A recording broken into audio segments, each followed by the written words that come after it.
Vijay is a game சேஞ்சருங்க. Sengottaiyan is not a game changer.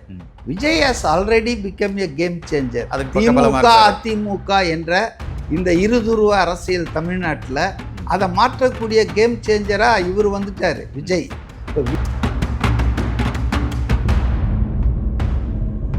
பெருசாக நினச்ச சசிகலாவை முடிச்சிட்டோம், தினகரனை முடிச்சிட்டோம், ஓ பன்னீர்செல்வத்தை முடிச்சிட்டோம், அண்ணாமலையை முடிச்சிட்டோம். அண்ணாமலையே முடிச்சிட்டோம் வச்சுங்க. அதே வரிசையில் திரு செங்கோட்டையன் அவர்களே முடிச்சிடலான்னு பிளான் பண்ணார். பட் அது ராங் கால்குலேஷன் ஆகிடுச்சா? அது மிஸ்கால்குலேஷன் தான், ராங் கால்குலேஷன் ஆகிடுச்சு. இப்போ டோட்டலாக களம் மாறிடுச்சுங்க. It is between DMK and TVK தான். 1977 அப்புறம் never in the history of Tamil Nadu DMK ரிப்பீட்டாக ஜெயிச்சதே கிடையாது. ஓகே, அது என்ன கலர் டிவி கொடுத்தாலும் சரி, 15 கட்சி கூட்டணி வச்சாலும் சரி, கலைஞர் தலைகீழாக நின்னாலும் சரி. செங்கோட்டையன் கிட்ட 20% செங்கோட்டையனால் வருதுன்னா யாருமே செங்கோட்டையன் பக்கத்தில் இருக்கிறவங்களே அதை நம்ப மாட்டாங்க, சிரிப்பாங்க. அதனால் இது மாதிரி பொறுப்பில்லாத பேச்சு, அதாவது ஒரு கேலிக்கும் கிண்டலுக்கும் ஆகிற பேச்சை ஒரு பெரிய பொறுப்பில் இருக்கிற ஆதவ அர்ஜுனா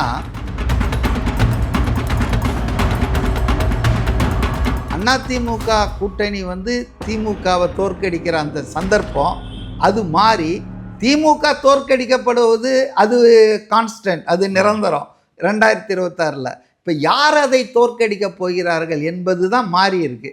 இப்போ தாவேகாவால் இவங்க அடி வாங்க போகிறாங்க, யாரால அடி வாங்க போகிறாங்கன்னு தான் கேள்வியை தவிர அடி வாங்க போகிறது திமுக, அதில் ஒன்றும் சந்தேகமே இல்லை.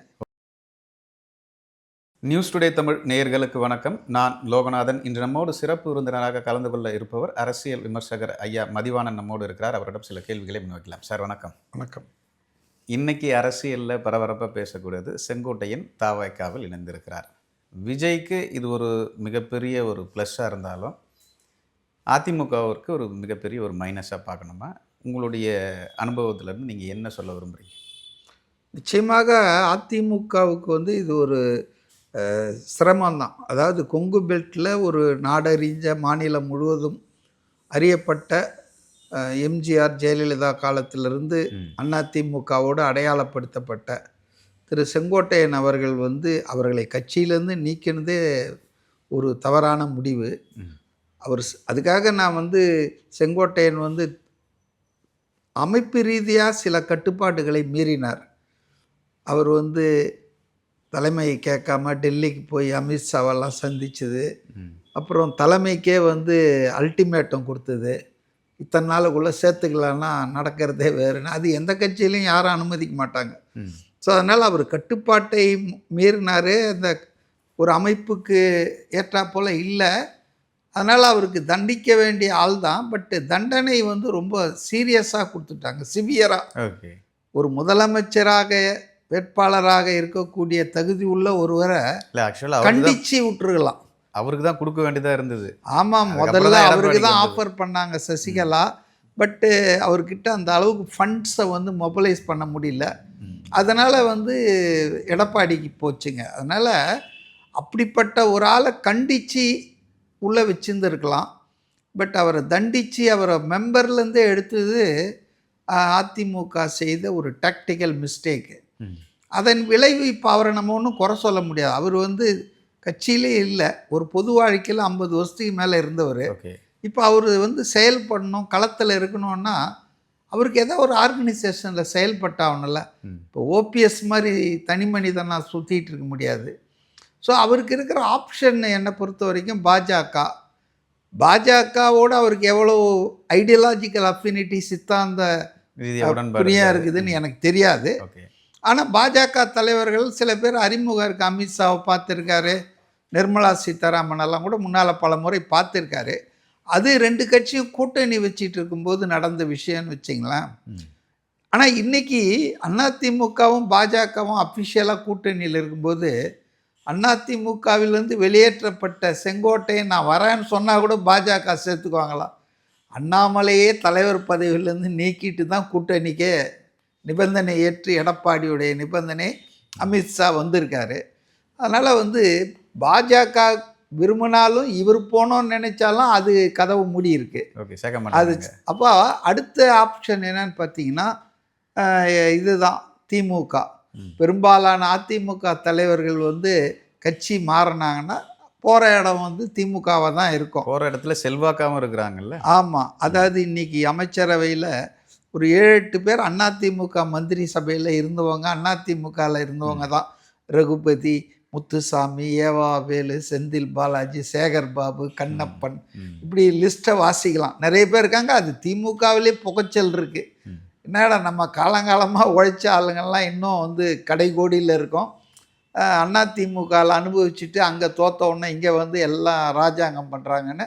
அதுவும் சேகர் பாபு சென்னை பொறுப்பு அமைச்சிருக்காரு. அவர் மேலே ஏகப்பட்ட எரிச்சலில் ஒரிஜினல் திமுககாரங்க இருக்காங்கன்றது நான் கேள்விப்படுறேன். பக்கத்து ஏரியா பக்கத்துலேயே இருக்காரு. ஆமாம்மா, எங்கள் ஏரியா தான் அவர். அதனால தான் எனக்கு தெரியுது. புரியுதுங்களா? ஸோ அவருக்கு ஆப்ஷன் பார்த்தீங்கன்னா திமுக இருக்குது. அதிமுக ஆட்களுக்கு பொதுவான ஆப்ஷன் அது. ஆனால் திமுகவை வந்து அவர் போகிறதுன்றது அவருக்கு வந்து அரசியல் ரீதியாக தற்கொலையாக தான் கருதப்படும். ஏன்னா அவரை இன்றைக்கி ஆயிரக்கணக்கான பேர் கோபியிலேயோ ஈரோடு மாவட்டத்திலேயோ கொங்கு பகுதியிலையோ ஃபாலோ பண்ணுறாங்க. அப்படின்னா திமுகவுக்கு அவர் போனார்னா அத்தனை பேரும் வருவாங்களான்னு எனக்கு சந்தேகம். ஏன்னா அதிமுகவுடைய கோர் ஓட் பேங்க்கு, கோர் தாட் எப்படின்னா இட் இஸ் அகெயின்ஸ்ட் டிஎம்கே. அப்படி தான் அவங்கெல்லாம் தயாராகி வந்திருக்காங்க. அதாவது திமுக ஒரு தீய சக்தி, அது ஒரு ஈவில் ஃபோர்ஸ் அப்படின்னு ஜெயலலிதா பல கூட்டங்களில் சொல்லியிருக்காங்க. எம்ஜிஆரும் சொல்லியிருக்கார், திமுகவை அழிக்கிறதுக்கு தான் இந்த கட்சியை ஆரம்பித்தேன்னு. அதனால் திமுக என்பது அதிமுக ஒரிஜினலான ஆளுக்கு அங்கே போக முடியாது. வேஷம் போடுற ஆளுங்க ஒன்றா பதவி சுகத்துக்காக சந்தர்ப்பவாதம் பேசுகிறவங்க. இப்போ மைத்திரியன் பாருங்கள், எத்தனை வாட்டி எங்கே போயிட்டுலாம் வந்திருக்காரு. அவர் ஒரு பேசிக்கலி ஆர்எஸ்எஸ் பர்சன், பிஜேபி ஆள். அவரை சேர்த்துக்கிறாங்க. திருமாவளவன் அப்போ பிஜேபி தலையீடுன்னு சொல்ல மாட்டேன்றாரு. ஆனால் செங்கோட்டையன் வந்தார்னா தாவேக்காவுக்கு இது பிஜேபி ஏற்பாடுன்றாரு. என்னன்னு புரியல. ஒரிஜினல் ஆர்எஸ்எஸ் காரணம்லாம் சேர்த்துக்கிறாங்க திமுகவில். ஓகே, அதனால் அவருக்கு இருக்கிற ஒரே ஆப்ஷன் வந்து இன்னைக்கு ஃபீல்ட் அவுட் ஆகாமல் களத்தில் செயல்படணும்னா ஆஸ் எ பொலிட்டீஷியன் இல்லை, ஆஸ் எ பொலிட்டீஷியன் வந்து யாருங்க வந்து நல்லா ஹெல்த் இருக்கிற வரைக்கும். இப்போ துரைமுருகனுக்கு எத்தனை வயசாச்சு? 84, 85. அது மாதிரி அரசியல்வாதிகளுக்கு கடைசி வரைக்கும் பதவியில் இருக்கணும், பணியாற்றணும்னு தான் இருக்கும். மக்கள் பணியோ அரசியல் பணியோ. அப்போ செங்கோட்டையன் அதுக்கு விதிவிலக்கு இல்லை. அதனால் அவருக்கு இருக்கிற ஒரே option, one and only option தாவேக்கா தான். ஏன்னா ஆஃப்லேட்டு தாவேக்காவில் வந்து பார்த்திங்கன்னா எம்ஜிஆரை ஜெயலலிதாவை பற்றி பெருசாக சொல்லனா கூட எம்ஜிஆரை வந்து பயங்கரமாக கொள்கை தலைவராக ஏற்றுக்கல. அது 5 பேர் தான். ஆனால் இப்போ என்ன பண்ணுறாங்கன்னா எம்ஜிஆருடைய ஆளுமை இன்றைக்கி இருக்கிற அதிமுகவுக்கு இல்லைன்னு விமர்சனம் பண்ணுறாங்க. அது மட்டும் இல்லாமல் எம்ஜிஆர் எப்படி ஆட்சி மாற்றம் கொண்டு வந்தாரோ 77 வாகை சூடும் வரலாறு திரும்புகிறதுன்னு அவங்க மதுரை மாநாட்டில் முகப்பே போட்டாங்க. அதே போல் இப்போ லேட்டஸ்ட்டாக சுங்குவார் சத்திரத்தில் எம்ஜிஆருடைய மர்மயோகி பாட்டெல்லாம் பாடிட்டார். விச்ச குறி தப்பாதுன்னெலாம் வசனம்லாம் பேசினார். அந்த வசனத்தையே கிரிட்டிசைஸ் பண்ணுறாங்கல்ல, எழுதி கொடுத்ததே கலைஞர் தான், அதுவே தெரியாமல் பேசுகிறாரு அப்படின்ட்டு. அது ரைட்டுங்க. அதெல்லாம் வந்துங்க ஆக்சுவலாக வந்து சினிமாவில் இருக்கிற ஒரு பகுதியை சொல்கிறாரு. ஆனால் அதை அவர் சொல்லியிருக்க வேணான்றது என்னுடைய இது. ஏன்னா சினிமாவுக்கு இல்லை, சினிமாவுக்கு எழுதப்பட்ட ஒரு வசனம் என்பது அரசியலுக்கு சொல்றது பொருத்தமில்லாத விஷயம். அது யார் எழுதி கொடுத்தாங்க தப்பு அது. ஏன்னா ஒரு எலிமெண்ட் ஆஃப் அரகன்ஸ் அதில் இருக்கு. அதாவது நான் ஜெயிக்கணும்னு தான் வருவேன், நான் முதல்வராக தான் நான் போட்டி போடுவேன், முதல்வர் ஆகிடுவேன் அப்படின்னு யாரும் வந்து டேக் இட் ஃபார் கிராண்டடாக வாக்காளர்களை எடுத்துக்கூடாது. ரொம்ப ஹியூமிலிட்டியாக அவங்கள அணுகணும். அல்டிமேட் எஜமானர்கள் வாக்காளர்கள் தாங்க. நாங்கள் என்னெல்லாம் செய்ய போகிறோன்னு சொல்லிட்டோம், இனிமேல் அவங்க தாங்க முடிவு பண்ணோம். அப்படி தான் நம்ம பேசணும். அட்லீஸ்ட் பொது வெளியில் அவ்வளோ ஒரு எளிய ஒரு முறையில் தான் வாக்காளர்களை நம்ம அணுகணும். அதை விட்டுட்டு நான் வச்சா தப்பா, அது தப்பானா வைக்க மாட்டேன் அப்படின்னு டயலாக் பேசுறது. எழுதி கொடுக்குறவங்க சரியாக எழுதி கொடுக்கலையோ? ஆமாம் ஆமாம். அதாவது எல்லாருக்குமே ஸ்பீச் ரைட்டர்ஸ் இருக்காங்க. நம்ம முதல்வர் கேள்வி பதில் எல்லாத்தையும் சேர்த்து படிக்கிறாரு இல்லையா? அதனால எதிர பார்த்துருக்கேன், இப்படி நேரா நின்று பார்த்தேன். அதாங்க 7வது கேள்வியை அவங்க கேட்கறதுக்கு முன்னாலே முதல்வர் வந்து பதில் சொல்லிடுவார் அடுத்த கேள்வின்னு. அதனால் ஒரு முக்கியமான பொறுப்பில் இருக்கிறவங்கெல்லாம் ப்ரிப்பேர்டு ஸ்பீச் கொடுக்குறதுன்ற தப்பு கிடையாது. ஏன்னா ஒன்று கணக்கு ஒன்று ஏதாவது உளறி விட்டா அது பெரிய விஷயமாயிடும்ல. அதனால் அவங்க பேசும்போது ரொம்ப நாவடக்கம் வேணும், ரொம்ப கரெக்டாக பேசணும். அதுக்காக ப்ரிப்பேர்டு ஸ்பீச்சை தான் வச்சுக்கிட்டு பார்ப்பாங்க. எக்ஸ்டம்போரெல்லாம் பேச மாட்டாங்க. இப்போ சீமான் மாதிரிலாம் பேச ஆரம்பித்தா என்ன ஆகுங்க? நீங்களே அதனால் அது வந்து ரொம்ப கேலி கூத்தாயிடும்.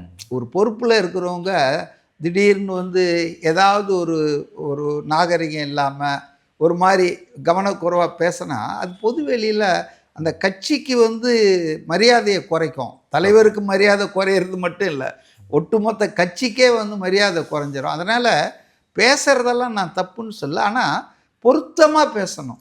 இப்போ மக்களை வந்து நாம் வந்து அவங்க இப்படி தான் பண்ணுவாங்க அப்படின்னு சொல்லவே கூடாது. தெரிஞ்சால் கூட சொல்லக்கூடாது.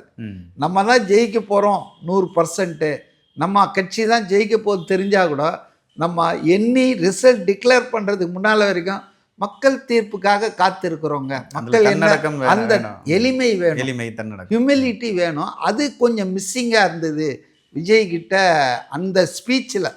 நார்மலாக விஜய் வந்து நல்ல மனிதர் தான், பண்பானவர் தான். அவர் ஒன்றும் பெரிய படோடாபரம் ஆரவாரம்லாம் பண்ணுறாள், அவரை சுற்றி நடக்கும் எல்லாம். ஆனால் அவரை பொறுத்தவரையே ரொம்ப மெஷர்டாக பேசக்கூடிய ஆள் தான். பட் இந்த ஸ்பீச் ரைட்டர்ஸ் சில நேரங்களில் அனுகூல சத்ரு மாதிரி கூடவே இருந்து பிரச்சனை உண்டாக்குவாங்க. அதுதான் அந்த ஸ்பீச். மற்றபடி எம்ஜிஆரை வந்து இப்போ 1 நிமிஷமோ 1.5 நிமிஷம் ஒரு இது வீடியோ போட்டிருக்காரு. இது வந்து செங்கோட்டையனுக்கு கொடுத்த ஒரு ஹானர் தான் நினைக்கிறேன். இது வரைக்கும் நிறைய பேர் வந்திருக்காங்க, போயிருக்காங்க, சேர்ந்துருக்காங்க. பட் செங்கோட்டையனுடைய சீனியாரிட்டி இன் பாலிட்டிக்ஸ், அவருடைய அரசியல், அது மட்டும் இல்லை, இவ்வளோ நீண்ட காலம் அமைச்சராக இருந்திருக்காரு, எம்எல்ஏவாக இருந்திருக்காரு. தமிழ்நாட்டில் ஒரே தொகுதியில் அதிக வருஷம் இருந்தவர் துரைமுருகன் இல்லை, கருணாநிதிலாம் கிடையாது. அவங்கெல்லாம் தொகுதி மாறி மாறி நின்று இருக்காங்க. ஆனால் செங்கோட்டையன் தான் ஃபஸ்ட்டு 77 வந்து அவர் சத்தியமங்கலத்தில் நின்னார். அதுக்கப்புறம் நடந்த எல்லா தேர்தல்லையும் அவர் வந்து கோபியில் தான் நின்னார். ஒரே ஒரு முறை தான் 96 அவர் தோல்வி அடைந்தார். மற்றபடி கம்ப்ளீட்டாக ஒரு 8 டைம்ஸ் வந்து அவர் கோபியில் ஜெயிச்சிருக்காரு, ஒரு டைம் வந்து சத்தியமங்கலத்தில் ஜெயிச்சிருக்காரு. அமைச்சராக நீண்ட காலம் இருந்திருக்காரு. அப்படி இருக்கும்போது அவர் மேலே பொதுவெளியில் ஒரு பொது வாழ்வை பற்றியோ, அமைச்சராக இருந்தார், சொத்து குவிச்சிட்டாரு, அடிச்சிட்டாரு, இதில் 300 கோடி ஊழல், இப்போ செந்தில் பாலாஜி பேர் எப்படி அடிபடுதுங்க? அது மாதிரி பல அமைச்சர்கள் பேர்லாம் அடிபட்டது இல்லையா? ஆனால் செங்கோட்டையன் பேர் வேற வகையில் ஒன்று அடிபட்டுச்சு. அது தனி வாழ்க்கை, அதை பற்றி நம்ம இப்போ பேச வேணாம். we are discussing public life as a leader, as a party functionary. Jayalalithaa அந்த கம்ப்ளைண்ட் வந்தப்போ அவர் அமைச்சர்லேருந்து நீக்கிட்டாங்க, அது வேற விஷயம். But it is nothing to do with is official life. Corruption அந்த மாதிரி அலிகேஷன்லாம் இல்லை. ஸோ அது ஒரு பெரிய பாசிட்டிவான விஷயம் தானே. அது மாதிரி எல்லாரும் இருக்க முடியாதுல்ல. ஒரு கார்ப்பரேஷனில் கவுன்சிலர் ஆனாலே டொயோட்டோ வாங்கி சுற்றிட்டு இருக்க ஆளுங்களை தான் நம்ம பார்க்குறோம். கண்டிப்பாக. ஸோ அந்த வகையில் அவருக்கு அந்த அரசியல் நேர்மை, 50 வருஷம் ஒரே கட்சியில் இருந்தது, வெற்றி தோல்விகளை பற்றி கவலைப்படாமல் ஒரே தலைமையை பின்பற்றியதெல்லாம் அவருக்கு இருக்கிற பாசிட்டிவ். அது வந்து இன்னைக்கு தாவேகாவுக்கு நிச்சயமாக பயன்படும். ஓகே சார், இப்போது அரசியல்ன்னும் போது அரசியலில் அனுபவம், அரசியலில் எப்படி செயல்படணும், தொகுதிகளில் வந்து எப்படி எப்படி வேலை செய்யணும், பூத் லெவல் கமிட்டியை எப்படி யூஸ் பண்ணுன்றது ஜெயலலிதா கூட வந்து நிறைய டைம் வந்து சுற்றுப்பயணம், மெயினாக சுற்றுப்பயணம், குறிப்பாக வந்து ஜெயலலிதா கூட நிறைய தடவை இவர் பயணம் பண்ணியிருக்காரு, பல விஷயங்கள்ல வெற்றி.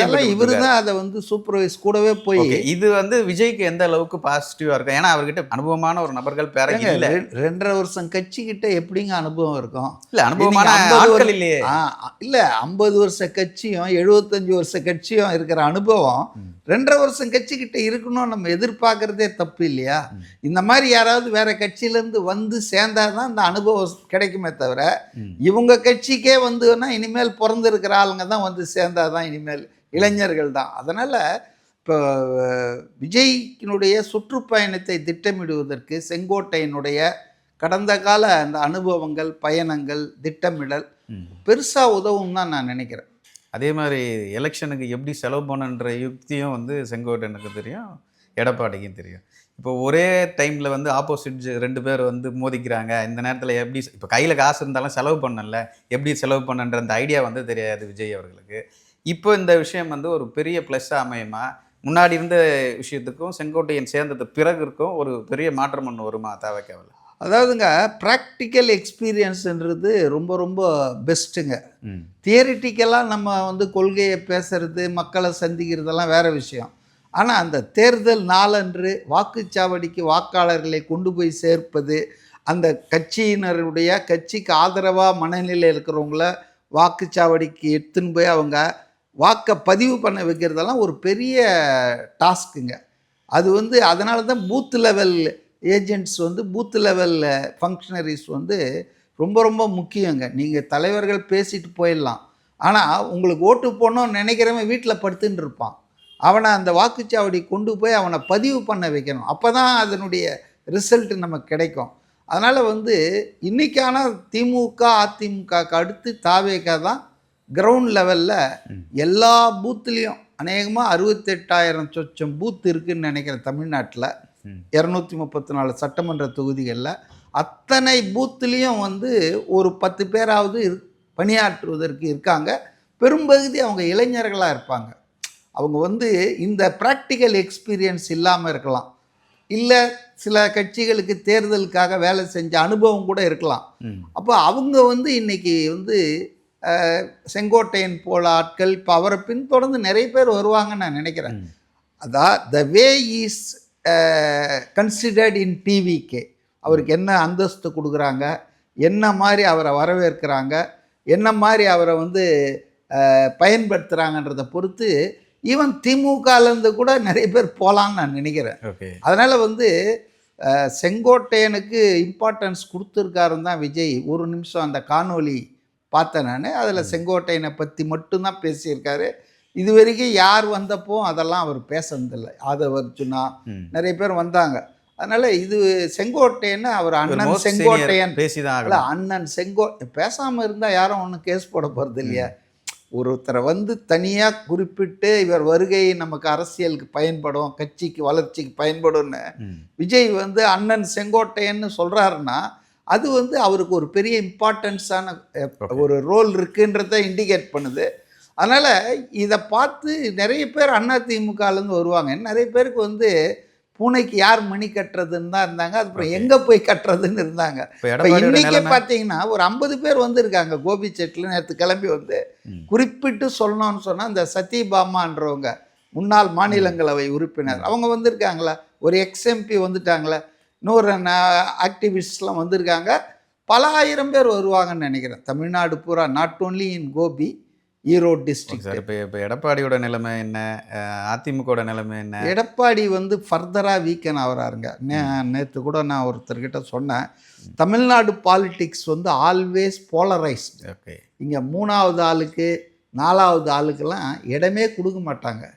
கொடுத்தா கூரையை பிச்சுட்டு கொட்டுவாங்க, இல்லைன்னா கோமணத்தை உருவிட்டு துரத்துவாங்க. ரெண்டும் எக்ஸ்ட்ரீம் தான் தமிழ்நாடு வாக்காளர்கள். அதனால் இந்த தமிழ்நாடு வந்து போலரைஸ்டு. இவ்வளோ நாளாக ஒரு 40-50 வருஷமாக இட் வாஸ் போலரைஸ்டு. ஒரு டைம் பார்த்திங்கன்னா பிட்வீன் காங்கிரஸ் அண்ட் டிஎம்கே. அப்புறம் 71 அதிமுக வந்த பிறகு it was DMK versus ADMK. இப்போ தாவேகா வந்ததுக்கப்புறம் இது களம் எப்படி போலரைஸ் ஆகிருக்குன்னு சொன்னால் டிவிகே வெர்சஸ் டிஎம்கே தான். இப்போ அவர் சொன்னதை வந்து நடைமுறைக்கு கொண்டு வந்துடுவாங்களா மக்கள்? நடைமுறை ஆயிட்டுருக்கு. நம்ம கண் முன்னாலேயே களம் வந்து இந்த 2 அணிகளுக்கு இடையே தான். ஃபைனலில் 2 பேர் தானே மோத முடியும். ஓகே, செமிஃபைனல்லாம் 4 பேர். அழிவை நோக்கி போயிட்டு பயணம் பண்ணுதா? அழிவை நோக்கின்னு எந்த கட்சியும் அழியாதுங்க. அதாவது 30 வருஷமாக விசிகாவை நடத்திட்டு இருக்காரு. இல்லை அழிஞ்சிட்டா ஆட்சி அதிகாரம் என்பது அவர்களுக்கு எட்டாக்கணியாக மாறும். பிஜேபி கூட கூட்டணி வச்ச பிறகு அந்த மாதிரி மாறுமா? பிஜேபியோட கூட்டணி வச்சதால தான் அப்படி ஆகிருக்குன்ற நீங்கள் என்னவோ வச்சதால ஆகுதுன்றீங்களா? The very fact they had alliance with BJP தான் ஒரு 30% ஓட்டை அவங்க கிட்டேருந்து அப்படியே சட்டுன்னு அகற்றிடுச்சுல்ல. இஸ்லாமியர்கள், கிறிஸ்துவர்கள், மைனாரிட்டிகள், மத சிறுபான்மையினர், அதுபோல் பாஜக எதிர்ப்பாளர்கள். இப்போ தமிழ்நாடு வந்துங்க மத நல்லிணக்கத்தை போற்றக்கூடிய ஒரு மாநிலம் இயற்கையாகவே. இங்கே எம்மதமும் சம்மதம்வான். நம்மால் பாதி பேர் நாகூர் தர்கால போயிட்டு ப்ரே பண்ணிட்டு இருப்பான்.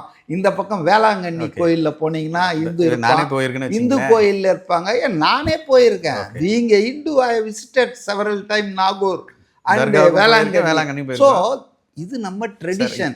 இங்க போய் மதவெறி இஸ்லாமியரை வந்து கொலை பண்ணணும், அவன்லாம் ஓடணும், இவன் இந்த நாட்டுக்காரன் இல்லைன்னா பேசினா மக்கள் ரசிக்க மாட்டாங்க. கரூர் விபத்துக்கு பிறகு வந்து விஜய் வந்து அப்படியே ஓரங்கட்டப்படுவார் அப்படின்ற ஒரு விஷயம் போயிட்டு, இப்போ செங்கோட்டையன் வந்ததுக்கு பிறகு அப்படி டோட்டலாக வந்து கேம் சேஞ்சர் மாதிரி மாறுது அப்படின்ற விஷயம் இல்லை. உங்க அப்சர்வேஷன் கரெக்ட் இல்லை. அதாவது கரூர் நிகழ்ச்சியை வச்சு விஜயை முடக்கிடலாம், அவரை ஓரங்கட்டிடலாம், மக்கள் மத்தியில் கெட்ட பேரை அவருக்கு உண்டாக்கிடலான்னு திமுக மனப்பால் குடித்தது உண்மைதான். அதுக்கு வந்து ஓரளவுக்கு இவங்களுடைய அமைதி, தலைமறைவு, தாவேகாவின் அனுபவம் இன்மை காரணமாக அதை அவங்க வந்து பேசாமல் இருந்துட்டாங்க. ரொம்ப அமைதியாக இருந்துட்டாங்க ஒரு 30-40 நாள். அதை பயன்படுத்திட்டு திமுக என்ன பண்ணிட்டாங்கன்னா, அவங்க ஈகோ சிஸ்டம் இருக்கு இல்லையா, மீடியா எல்லாம் அவரை கிரிமினல், கொலையாளி, தூக்கில் போடுன்னு தான் சொல்ல, அந்த அளவுக்கு எல்லாம் பண்ணாங்க. பட்டு எதையுமே அளவுக்கு மீறினால் அமிர்தமும் நஞ்சுன்ற மாதிரி ஒரு ஓவர் டோஸாக விஜய் மேலே இவங்க நடத்திய அந்த எதிர்மறையான பிரச்சாரம், அவதூறு பிரச்சாரம் ஆக்சுவலி பிளஸ்ஸிங் இன் டிஸ்கைஸாக விஜயுடைய அமைதி வந்து அதை மாற்றி விட்டுடுச்சு. ஸோ அரசாங்கமே எடுத்த அந்த சர்வேல எனக்கு கிடைச்ச தகவல் நான் after Karur tragedy not a single point was reduced in Vijay's popularity. பாப்புலாரிட்டிக்கு எந்த பங்கமும் சேதாரம் செய்கூலி எதுவுமே இல்லை. முன்ன எப்படி இருந்ததோ அதே, சொல்லப்போனால் கொஞ்சம் அதிகமாக இருக்கிறதுன்னு தான் சொல்கிறாங்க. அதனால் இன்றைக்கி பார்த்தீங்கன்னு சொன்னால் விஜயனுடைய செல்வாக்கை கரூர் நிகழ்ச்சியை வச்சு முடைக்கலாம்னு நினைச்சாங்கன்னா அது அவங்களுக்கு தான் ஆபத்தாக முடியும். ராங் ஹேண்ட்லிங் பை டிஎம்கே தான், மிஸ் ஹேண்ட்லிங். ஆனால் தெரிஞ்சோ தெரியாமலோ விஜய் கட்சி, விஜய் அதை ரொம்ப சப்டிலாக அமைதியாக இருந்து கடந்து போய் அதை தங்களுக்கு சாதகமாக மாற்றிட்டாங்க. இன்னைக்கு நீங்கள் மாறிடுச்சுன்னு நினைக்கிறேன். சிபிஐ விசாரணையை முடிச்சுட்டு நம்ம இந்த தாவேகா தலைவர்கள் நிர்மல் குமார், ஆதவ் அர்ஜுனா, அப்புறம் வந்து புஷி ஆனந்த், மதியழகன் எல்லாம் வந்த பிறகு வெளியே பத்திரிகையாளரை சந்தித்தார் நிர்மல் குமார். அவர் சொல்கிறது புதுசாக சொல்கிறார். அதாவது இது ஒரு சதி செயல், இவ்வளோ நாளாக யாருமே சொல்ல, அது ஒரு ஆக்சிடெண்ட்டு, ஒரு இன்சிடெண்ட் அப்படின்னு தான் நினச்சிட்டு இருந்தோம். அப்படி தான் எல்லாரும் சொல்லிகிட்டு இருந்தாங்க, இன்க்ளூடிங் தாவேகா. ஆனால் இன்றைக்கி என்ன நிலைமைன்னா, இது ஒரு சதி செயல், திட்டமிட்டு இந்த மாதிரி பண்ணியிருக்காங்க. இந்த சதியை பண்ணவங்க, இவ்வளோ பேர் கொலைக்கு காரணமானவங்க கரூரில் சுற்றிக்கிட்டு இருக்காங்க ஃப்ரீயாக, நாங்கள் விடமாட்டோம் அப்படின்னு சொன்னதோடு இல்லாமல் நாங்கள் எங்கள் சந்தேகத்தெல்லாம் சிபிஐ கிட்ட சொல்லியிருக்கோம், எங்களுக்கு யார் மேலெல்லாம் சந்தேகம்னு கேட்டாங்க அதையும் நாங்கள் சொல்லியிருக்கோம், சிபிஐ நீதி வழங்கும்னு நாங்கள் நம்புகிறோம் அப்படின்ட்டு கடைசியாக ஒரு விஷயம் சொன்னார். அதுதான் ரொம்ப கிளைமாக்ஸு. நாங்கள் வந்து திருச்சிக்கு போனோம், நாகப்பட்டினம் போனோம், திருவாரூர் போனோம், அப்புறம் வந்து நாமக்கல் போனோம், இப்படி எல்லா இடத்துக்கும் நாங்கள் போனோம், அங்கே எந்த பிரச்சனையும் இல்லை. கரூரில் மட்டும் ஏன் பிரச்சனை ஏற்பட்டது? பல லட்சம், உண்மைதான், பல லட்சம் பேர் கூடின விக்கிரவாண்டியில் எந்த பெருசாக கேஷுவாலிட்டி இல்லை, பிரச்சனை வரல. பல லட்சம் கூடிய மதுரை மாவட்டத்திலே எதுலேயுமே நடக்கலை. அப்போ why only in Karur it has ஹேப்பன்னா அது குறி யாரை வைக்கிறாங்கன்னு தெரியுதுங்களா? செந்தில் பாலாஜி. அப்போ இது ரொம்ப சீரியஸான சார்ஜ் இல்லையா? அப்கோர்ஸ் நாம் இப்போ அதை பெருசாக டிஸ்கஸ் பண்ணக்கூடாது. ஏன்னா ஒரு இன்வெஸ்டிகேட்டிங் ஏஜென்சி சுப்ரீம் கோர்ட்டு உத்தரவின் பேரில் அதை விசாரணை தொடங்கி அது நடத்திட்டு இருக்கு. Let us wait for the final outcome. ஆனால் செய்தியாளர் சந்திப்பில் ஆதவ அர்ஜுன் வந்து பேசுகிறாரு, 20% ஓட்டு வந்துருச்சு, அண்ணன் வந்துட்டார் செங்கோட்டையன். அப்போ 20% தான் ஓட்டு வருமா தாவேக்கு அவருக்கு? இப்போ எப்படி எதன ஐடியாலஜியில் இப்படி பேசுகிறாரு? இவருக்கு அனுபவம் இன்மையா இல்லை இந்த மாதிரிலாம் பேசுறதுக்கு யார் ஆதவ அர்ஜுன்? இல்லை, நீங்கள் சொல்கிற அந்த பேட்டியை நான் பார்க்கல. ஆனால் ஆதவ அர்ஜுனா வந்து சமயத்தில் அடித்து விட்றாருங்க. 20% எப்படிங்க வின் பண்ண முடியும்? இல்லை, அவர் ஏற்கனவே அவங்க சொன்னதே 26% எங்ககிட்ட இருக்குன்னு. 20 சேர்த்துக்கிறாரு இப்போ? அப்படிதான் இருக்கலாமே தவிர, ஆனால் அதெல்லாம் வந்து சரியில்லை.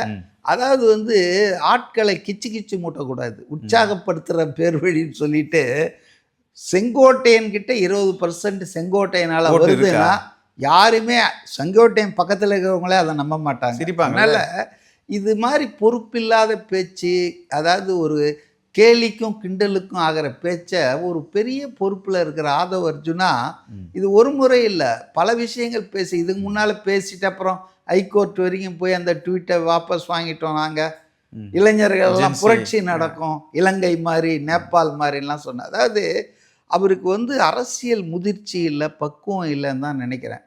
அவர் பத்திரிகையாளர்களை சந்திக்காமல் இருப்பது அந்த கட்சிக்கு நல்லது. இப்போ விஜய் மாதிரி அருண்ராஜ், இப்போ அருண்ராஜ் இருக்கார் பாருங்க, அவர் ஹேண்டில் பண்ணுறாரு. அவர் வந்து இஸ் நாட் ஏ ஒரு ரெகுலர் பொலிட்டீஷியன் கிடையாது. அவர் வந்து ஒரு ஐஆர்எஸ் ஆஃபீஸர், இப்போ தான் ரிசைன் பண்ணிட்டு வந்து புதுசாக சேர்ந்துருக்காரு. ஆனால் அவருடைய ஹேண்ட்லிங் ஆஃப் தி ப்ரெஸ், அவருடைய ஹேண்ட்லிங் ஆஃப் தி அந்த பத்திரிகை கிட்ட கொடுக்குற செய்திகள்லாம் வந்து ரொம்ப மெச்சூர்டாக பேலன்ஸ்டாக அப்ரிஷியபிளாக இருக்குது. ஆனால் இவர் ஏற்கனவே விசிகாவில் இருந்திருக்காரு, ஏற்கனவே திமுகவுக்கு ரொம்ப வேலைலாம் செஞ்சுருக்காரு. ஆதவ் அர்ஜுனா, பிரசாந்த் கிஷோரெல்லாம் கூப்பிட்டு போய் பண்ணவங்களே இவங்க தான். ஓகே, பிரசாந்த் கிஷோரையே ஓரம் கட்டி உட்கார வச்சிட்டாங்க மூலையில். மக்கள் யார் ஓரம் தான் இருக்கட்டும். இப்போ இவருக்கு அதே நிலைமை வரும் ஆதவ் அர்ஜுனுக்கு. ஆதவ் அர்ஜுனா வந்து தவறுக்கு மேல் தவறு பண்ணார்னா, ஆனால் அதே நேரத்தில் ஆதவ் அர்ஜுனா சில விஷயங்களும் செய்கிறார் அந்த கட்சிக்கு. அதாவது அவருடைய கான்ட்ரிபியூஷனாக நான் பார்க்குறது என்னென்னா, உச்ச நீதிமன்றம் எல்லாரும் நிலைத்தடுமாறி பயந்து தலைமறைவாக இருந்தபோது இங்கே வந்து தன்னிச்சையாக வந்து ஒரு நபர் ஆணையம் அந்த அம்மா நீதியரசு தலைமையில் போட்டாங்க. அப்புறம் உயர் நீதிமன்றம் கடுமையாக விமர்சனம் பண்ணி அதெல்லாம் சுப்ரீம் கோர்ட்டு புறந்தள்ளிச்சு, அது வேறு விஷயம். இங்கே ஒரு எஸ்ஐடி ஃபார்ம் பண்ணி அது விசாரணை நடத்திட்டு இருக்கிற நேரத்தில் இந்த கட்சியை முடிச்சிருவாங்கன்னு தான் நான் கூட அப்போ அச்சப்பட்டேன். ஆனால் இவர் டெல்லிக்கு போய் உட்காந்து வக்கீல்லாம் கன்சல்ட் பண்ணி உச்சநீதிமன்றத்தில் ஒரு 5 பேரில் இவர் ஒரு மனுவாக கொடுத்து அதில் வந்து ஒரு நல்ல ஜட்ஜ்மெண்ட் வந்ததால தான் இன்னைக்கு தப்பிச்சாங்க. இல்லைன்னா தாவேக்காவை மொத்தமாக முடிச்சிருப்பாங்க. மோஸ்ட் சீனியர் அட்வொகேட்ஸை ஹையர் பண்ணி திமுக எவ்வளோ பெரிய நெருக்கடியை கொடுத்தாங்க. ஆமாம், அதாவதுங்க அவங்கள பொறுத்த வரையிலங்க அவங்களுக்கு தேவைன்னா சிபிஐ கொடுத்துருவாங்க அவங்களே முன் வந்து. உதாரணத்துக்கு மடப்புரம் சிவகங்கையில் அந்த அஜித்குமார் போலீஸ் கஸ்டடியில் கொல்லப்பட்டார் இல்லையா, அதை யாருமே கேட்காத இவங்களே ஹைகோர்ட்டில் வந்து அரசாங்கமே சிபிஐ விசாரணை கொடுக்குறோம் நாங்கள். ஆனால் சிபிஐ வேணும்னு கேட்டால் இவங்க இல்லை எங்கள் தன்னாட்சி பறிப்போகுதுன்னுவாங்க. அவங்க வந்துங்க தேவைக்கு ட்ராமா தானே சார், இதெல்லாம் பொலிட்டிக்கல் ட்ராமா தானே, ஆல் ட்ராமாஸ் தான். இன்றைக்கி வந்துங்க 2 விஷயத்தில் சொல்லிடலாம் டிஎம்கேவை, ஒன்று விளம்பரம், இன்னொன்று ட்ராமா. இதை தவிர உருப்படியாக என்ன பண்ணியிருக்காங்க கொஞ்சம் சொல்லுங்கள். இன்றைக்கி கிடைக்கிற தகவல்களில் ஆணவ கொலைகள், தலித் மக்களுக்கு எதிரான குற்றங்களில் இந்தியாவிலேயே நம்பர் 1 இருக்குன்னு நான் சொல்ல, அவங்களோட கூட்டணி வச்சுட்டு இருக்க விசிகாவினுடைய ஒரு முக்கிய நிர்வாகி ரவிக்குமார் சொல்கிறாரு, வேதனை பதிவு பண்ணியிருக்காரு. அதனால் வந்துங்க பெண்களுக்கு எதிரான குற்றங்கள் பற்றி நம்ம சொல்லவே வேணாம். பெண்களுக்கு எதிரான குற்றங்கள் நாளும் பொழுதும் அதிகரித்துட்டே வருது. சட்டம் ஒழுங்கு எடப்பாடி சொல்கிற மாதிரி சந்தி சிரிக்குது. ஒரு பொண்ணு ஏதாவது காதலிக்க மாட்டேன்னு சொன்னால் ராமேஸ்வரத்தில் கத்தியால் குத்தி கொலை பண்ணுறான். சட்டம் ஒழுங்கு எல்லா காலங்கள்லையும் நடந்திருக்கு, எல்லா காலங்களும் நடக்குது. அடுத்தடுத்து கவின் நெல்லையில் அடுத்தடுத்து நடக்குது. அண்ணா யூனிவர்சிட்டி, இப்போ கோயம்புத்தூரில் ஒரு பெண்ணை கேங் ரேப் பண்ணாங்க. இப்போ எல்லா காலங்களிலும் குற்றங்கள் நடக்குது, எல்லா காலங்களிலும் போலீஸ் நடவடிக்கை. ஆனால் இப்படி வந்து அடுத்தடுத்து காவல்துறையை வச்சுட்டு இருக்கிற ஒரு முதலமைச்சருங்க, அவர் வந்து பெண்களின் பாதுகாப்பை நாங்கள் உறுதி செய்வோன்றாரு, அடுத்தது ஒருத்தன் கற்பழிக்கிறான். ஸோ ஒரு தவறு நடக்கலாங்க, ஆட்சியில் தவறே நடக்காதுன்னு சொல்ல முடியாது. ஆனால் அந்த தவறுக்கு அப்புறம் ஒரு படிப்பினை எடுத்து ஃபோர்ஸை வந்து டைட் பண்ணோம். இவங்களுக்கு அதுக்கெல்லாம் நேரம் இல்லை. இவங்களுக்கு உளவுத்துறையை எதிர்கட்சிக்காரன் என்ன பண்ணுறான், அவன் எங்கே டூர் போகிறான், இவன் எங்கே வரான், இந்த உளவு பார்க்குறதுக்கே போலீஸ் உளவுத்துறையை பயன்படுத்தினா அரசியல் லாபத்துக்காக அவங்க செய்ய வேண்டிய வேலையை செய்ய முடியாதுல்ல. Okay, fine. இப்போது அடுத்த கட்டம் என்னவாக இருக்கும் சார்? ரொம்ப பரபரப்பாக இருக்குது. இதுதான், இவரை பற்றி தான் பேசிகிட்டு இருக்காங்க. விஜயும் செங்கோட்டையனும் இணைந்தது என்ன நடக்கும்? ஒரு கேம் சேஞ்சராக மாறுமா அரசியல் களத்தில்? விஜய் இஸ் ஏ கேம் சேஞ்சருங்க. Sengottaiyan is not a game changer. Vijay has already become a game changer. திமுக அதிமுக என்ற இந்த இருதுருவ அரசியல் தமிழ்நாட்டில் அதை மாற்றக்கூடிய கேம் சேஞ்சராக இவர் வந்துட்டார் விஜய். இப்போ விஜயினுடைய கரங்கள் இன்னும் வலுவாகுது. நிறைய பேர் அவருக்கு ஆதரவாக வருவாங்க. அதிமுகவில் இருக்கிறவங்களே பார்த்தீங்கன்னா நிறைய பேர் பாஜக கூட்டணி பிடிக்காம இருக்காங்க. ஓகே. அன்வர் ராஜாலாம் திமுகவே போயிட்டாருன்னு வச்சுங்களேன். அப்போ அந்த மாதிரி பல்வேறு காரணங்களுக்காக தலைமையினுடைய அந்த கருத்தை ஏற்க முடியாவிட்டாலும் கட்சியை விட்டு போவதான்னு இருக்கிறவங்களுக்கெல்லாம் இப்போ ஒரு ஃப்ளட் கேட்ஸை திறந்து விட்டா மாதிரி செங்கோட்டையன் அவரை சார்ந்தவரெல்லாம் ஓ பரவாயில்ல இங்கே போய்க்கலாம்யா, இவர் எம்ஜிஆரை பாராட்டுறாரு, உனக்கு நான் சீனியர் என்ன பண்ணுற பாருன்ற மாதிரி இருக்குல்ல சார் இது யார் செங்கோட்டையனுடைய செயல்? இல்லை, அதாவதுங்க எடப்பாடி வந்து தப்பு பண்ணிட்டாருன்றதை நான் ஒத்துக்கிறேன். அதாவது கோபிச்செட்டிப்பாளையத்தில் அவரை வந்து பாருங்கள் ப்ரோவோக் பண்ணது என்னென்னு அவரை கட்சியிலேருந்து வெளியே தந்து கூட அவர் அவ்வளோ ப்ரோவோக் ஆகலை. 30ஆம் தேதி இந்த மாதம் அதே கோபிச்செட்டிப்பாளையத்தில் இபிஎஸ் பொதுக்கூட்டம் போடுறாரு. அது என்னன்னா அதாவது வெந்த புண்ணில் வேல் பாய்ச்சுவது பெரிய ஆளே இல்லை, நீ ஒன்றும் இல்லை நத்திங் அப்படின்னா ஏங்க செங்கோட்டையன் மாவட்ட செயலாளர் போது கிளை செயலாளர் இருந்த ஆள் நீ. ஓகே, நீ வந்து எப்படியோ உன் ஷியர் லக்கு 6 மணி பவர் நீ மேலே வந்துட்ட. பதவி வர வர பணிவு வரணுங்க. அப்போ நம்ம பெருசாக நினச்ச சசிகலாவை முடிச்சிட்டோம், தினகரனை முடிச்சிட்டோம், ஓ பன்னீர்செல்வத்தை முடிச்சிட்டோம், அண்ணாமலையே முடிச்சிட்டோம் வச்சுங்க. அதே வரிசையில் திரு செங்கோட்டையன் அவர்களே முடிச்சிடலான்னு பிளான் பண்ணார். பட் அது ராங் கால்குலேஷன் ஆகிடுச்சா? அது மிஸ்கால்குலேஷன் தான், ராங் கால்குலேஷன் ஆகிடுச்சு. இப்போ வந்து டோட்டலாக களம் வந்து மாறிடுச்சுங்க. It is between DMK and TVK தான். வரக்கூடிய 5 மாதங்கள் வந்து ரொம்ப ஹெக்டிக் கேம்பெயின் நடப்பாங்க. நிச்சயமாக வந்து டிவிகேவுக்கு வந்து மக்கள் சக்தி ஆதரவு அந்த பீப்புள் வந்து கூடுறதெல்லாம் பார்த்தா அவருக்கு வந்து ஒரு வாய்ப்பு கொடுத்தா என்னன்னு மக்கள் நினைக்கிறாங்கன்னு தான் தோண தெரியுது. 2 பேருமே 30 வருஷம் ஆண்டிருக்காங்களா. இப்போ ஸ்டாலின் கூட என்ன சொல்கிறாரு, 7வது முறையாக திமுக ஆட்சிக்கு வரணும்னு தான் சொல்கிறார், யாரும் முதல் முறையாலாம் இல்லை. ஸோ இந்த 2 கட்சி திமுக பார்த்துருக்காங்க ரொம்ப நீண்ட காலமாக. அதனால் புதுசாக ஒரு ஆள் வந்தா என்ன, இதே குடும்பத்தில் இருந்தால் வரணுமா? இப்போ குடும்ப அரசியல் வந்து பயங்கரமாக இருக்குங்க. இதனுடைய எஃபெக்ட் திமுக எப்போ எதிர்நோக்கணும் பார்க்கணும், தேர்தலில் திமுக தோத்த பிறகு தான் அந்த கட்சி அனுபவிக்க போகுது. இப்போ பியூர் குடும்ப அரசியல் நடத்துகிறாங்க இல்லையா, அது வந்து பின்னால் தான் அவங்கள பாதிக்கும். இப்போ ஆட்சியில் இருக்கிறதால அதிகாரத்தில் எல்லாம் வாயை மூடிட்டு உக்காந்துட்டு இருக்காங்க. ஆட்சி பறி போச்சுன்னா இந்த குடும்ப அரசியலாக அந்த கட்சி கண்டிப்பாக பிரச்சனைக்குள்ளாகும். ஓகே சார், இப்போது ஒரு 3 முனை போட்டியில் மீண்டும் ஆட்சிக்கு வந்தது அதிமுக. ஏற்கனவே நம்ம பார்த்தோம், ஜெயலலிதா அம்மையார் இருக்கும்போது இந்த மக்கள் நல கூட்டணி.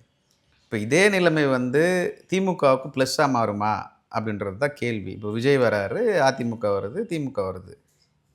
ஜெயலலிதா அன்னைக்கு என்ன நிலைமை நடந்துச்சோ, அந்த அதிமுக பெரும்பான்மையோட ஆட்சி அமைச்சதோ அதே போல் நிலை வந்து திமுகவுக்கு மறுபடியும் வராதுன்னு என்ன நிச்சயம் இருக்குது? அதாவது இதுக்கு நான் ஒரே ஒரு பதில் மட்டும் சொல்ல, ஏன்னா நம்ம ஒன்றும் ஆரூடம் சொல்ல முடியாது. நம்ம வந்து வருவதை முன்கூட்டி தீர்மானிக்கிற சக்தி நம்மக்கிட்ட இல்லை. Anything may happen in between now and May 2026. ஆனால் என்னுடைய அனுபவத்தில் நான் என்ன சொல்கிறேன்னா, 1977க்கு அப்புறம் never in the history of Tamil Nadu DMK ரிப்பீட்டாக ஜெயிச்சதே கிடையாது. ஓகே, அது என்ன கலர் டிவி கொடுத்தாலும் சரி, 15 கட்சி கூட்டணி வச்சாலும் சரி, கலைஞர் தலைகீழாக நின்னாலும் சரி, 5 இயர்ஸ்க்கு அப்புறம் they will be outrightly rejected by the people of Tamil Nadu. Velumani அதை தான் மென்ஷன் பண்ணி சொன்னார். அது எனக்கு தெரியாது, இதுதான் ஹிஸ்டரி. அடுத்த தடவை மரண தோல்வி வந்து திமுகவுக்கு இருக்கு, இந்த வாட்டி மரண தோல்வி திமுக. அதனால 26ல் வந்து திமுக வெற்றி பெறுவதற்கான வாய்ப்பு இல்லை. சாதாரணமாக விஜய் அரசியலில் வராமல் இருந்தால் கூட எடப்பாடிக்கு தான் சான்ஸ் இருக்குது அப்படின்னு தான் நான் நினச்சேன். ஆனால் இதை நடுவில் வந்து ஆட்டத்தை கலைச்சது யாரான்னா இப்போ தாவேகா தான். விஜய் வந்தது இருக்கு பாருங்க, அது வந்து என்ன வித்தியாசம்னா, அதிமுக கூட்டணி வந்து திமுகவை தோற்கடிக்கிற அந்த சந்தர்ப்பம் அது மாறி திமுக தோற்கடிக்கப்படுவது அது கான்ஸ்டன்ட், அது நிரந்தரம் 2026ல். இப்போ யார் அதை தோற்கடிக்க போகிறார்கள் என்பது தான் மாறி இருக்கு. யாரால் அது தோற்கடிக்கப்படும்னா, முன்னால் வரைக்கும் எடப்பாடி அதிமுக தான் வரும்னு நினச்சோம். இப்போ இந்த தாவேகா அதுக்கு கிடைக்கிற ஆதரவு பெருகும் செல்வாக்கெல்லாம் இப்போ தாவேகாவால் இவங்க அடி வாங்க போகிறாங்க. யாரால அடி வாங்க போகிறாங்கன்னு தான் கேள்வியை தவிர, அடி வாங்க போகிறது திமுக, அதில் ஒன்றும் சந்தேகமே இல்லை. Okay sir. பல்வேறு விஷயங்கள, உங்களுடைய அனுபவங்கள நியூஸ் டுடே தமிழுக்காக நீங்க பதிவிட்டமைக்கு நன்றி. மற்றொரு நிகழ்ச்சியில சந்திக்கலாம். நேயர்களே, இது போன்ற இன்ட்ரஸ்டிங்கான வீடியோக்கள தொடர்ந்து நாங்கள் தந்து கொண்டிருக்கிறோம். எங்களுக்கான அங்கீகாரம் என்பது எங்க சேனலை சப்ஸ்கிரைப் பண்ணி எங்க வீடியோக்கள தொடர்ந்து பாருங்க.